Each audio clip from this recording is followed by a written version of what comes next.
Anyway, so Trust's question. Hi, Riley. Was wondering to get your take on why you think religious people tend to be more conservative and why Southerners in general tend to be more conservative. This is probably dumb anyway. No, it's absolutely not dumb. So I've referenced it before. I like thinking in terms of the spiral dynamic model, or spiral dynamics theory of psychological development in like this regard. So we talked earlier about stage blue, right?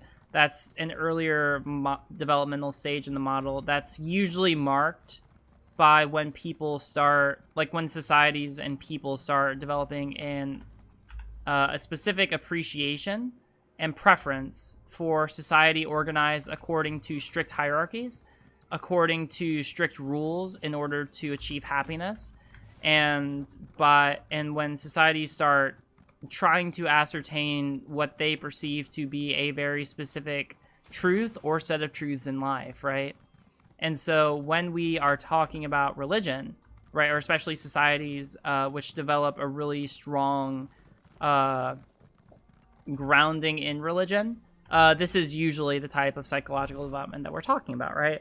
And it's not necessarily a bad thing, like when you're early on in history, because what precedes it is basically like what came before was effectively like strongman society, right? Society that was formed around like conquerors and people who took what was theirs by might and organized society accordingly.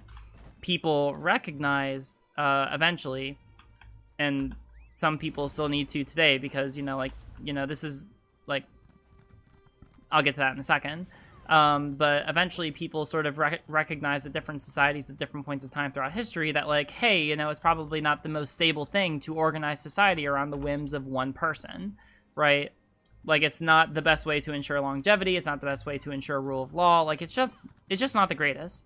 And so, but before you have exactly like an exact law, like, remember, we're sort of thinking in terms of like lawless societies, right? Like, they don't have a concrete conception of law per se. And so people recognize that we want to have rules, but we don't know how to create rules that will be followed by everyone uniformly. Eventually, we develop states, which is a way of being able to accomplish it. And this is sort of all in the same stage of the model. But the first way that people sort of figured out how to be able to establish laws that people would follow was through religion, right? By having laws that would be enforced by people on their own accord through their own faiths, right? And primarily faiths with an emphasis on guilt, enforcement by guilt, right? Like, for example, think about like purity. Think about like purity laws in the Bible, right? If a man sleeps with another man, then that's an abomination, and you'll be damned, and all that yada yada. Like, that is a law which is enforced even still today by people who try to enforce it by guilt, right? And when you have societies which are based on enforcement of principles and laws by guilt, then you end up with, on the plus side, a society which is pretty uniform. Guilt's a pretty positive motivator, and especially when you have it as a collective motivator, then people will start enforcing those ideals on others because they don't want to be guilty by association. That's when you start developing like in-group and out-group mentality. But also, it's important because this is sort of the first time in history when you have people who will do what they technically do not want to do. Whereas before, like, if someone wants to do something, they would just do it and not really give any second thought about it.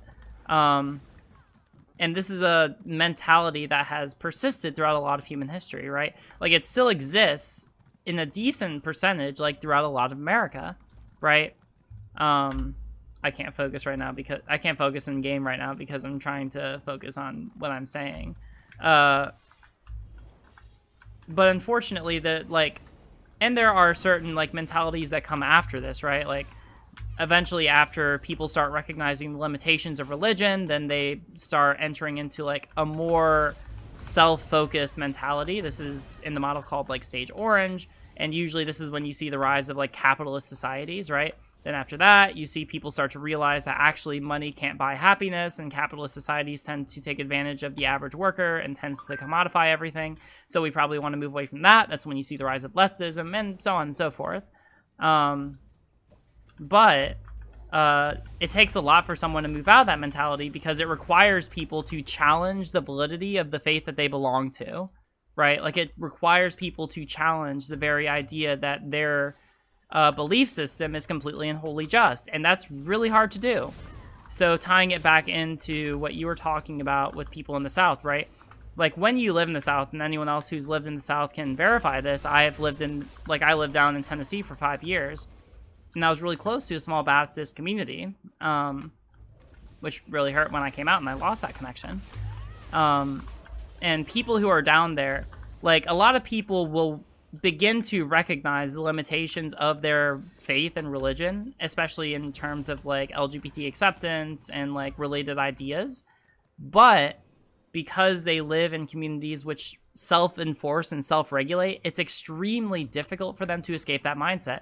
Because, like, for example, the girl who I used to date before I came out, like, she could not challenge the idea in her mind, because, like, I had conversations with her where it was literally like she almost was fine with it.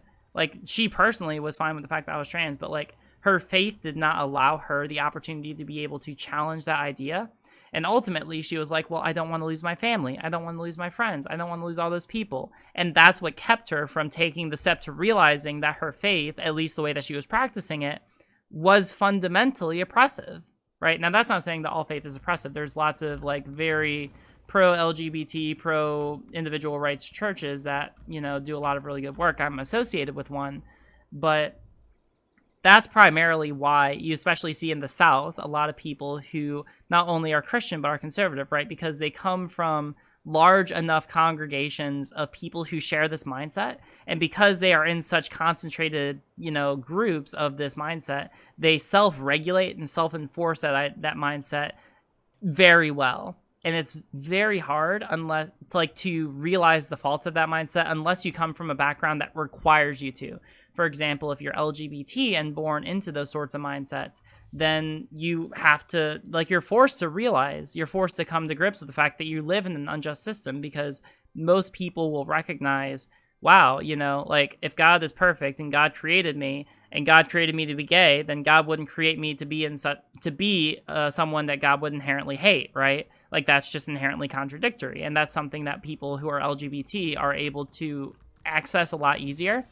Of course, this leads a lot of people who are LGBT to sort of hate religion, because it's caused them a lot of hurt. And, you know, that's completely reasonable. And I have a lot of friends who sort of share that belief. Probably a lot of people who are in my Discord and probably in this call with me. But like, that's a perfectly reasonable, but like, that's a primary example of like how people end up leaving. If you don't have something like that, it's really hard for you to realize the faults of your religion, because you can just sort of dismiss it away unless you have a strong connection with someone who is from that sort of a background, who is oppressed by the system.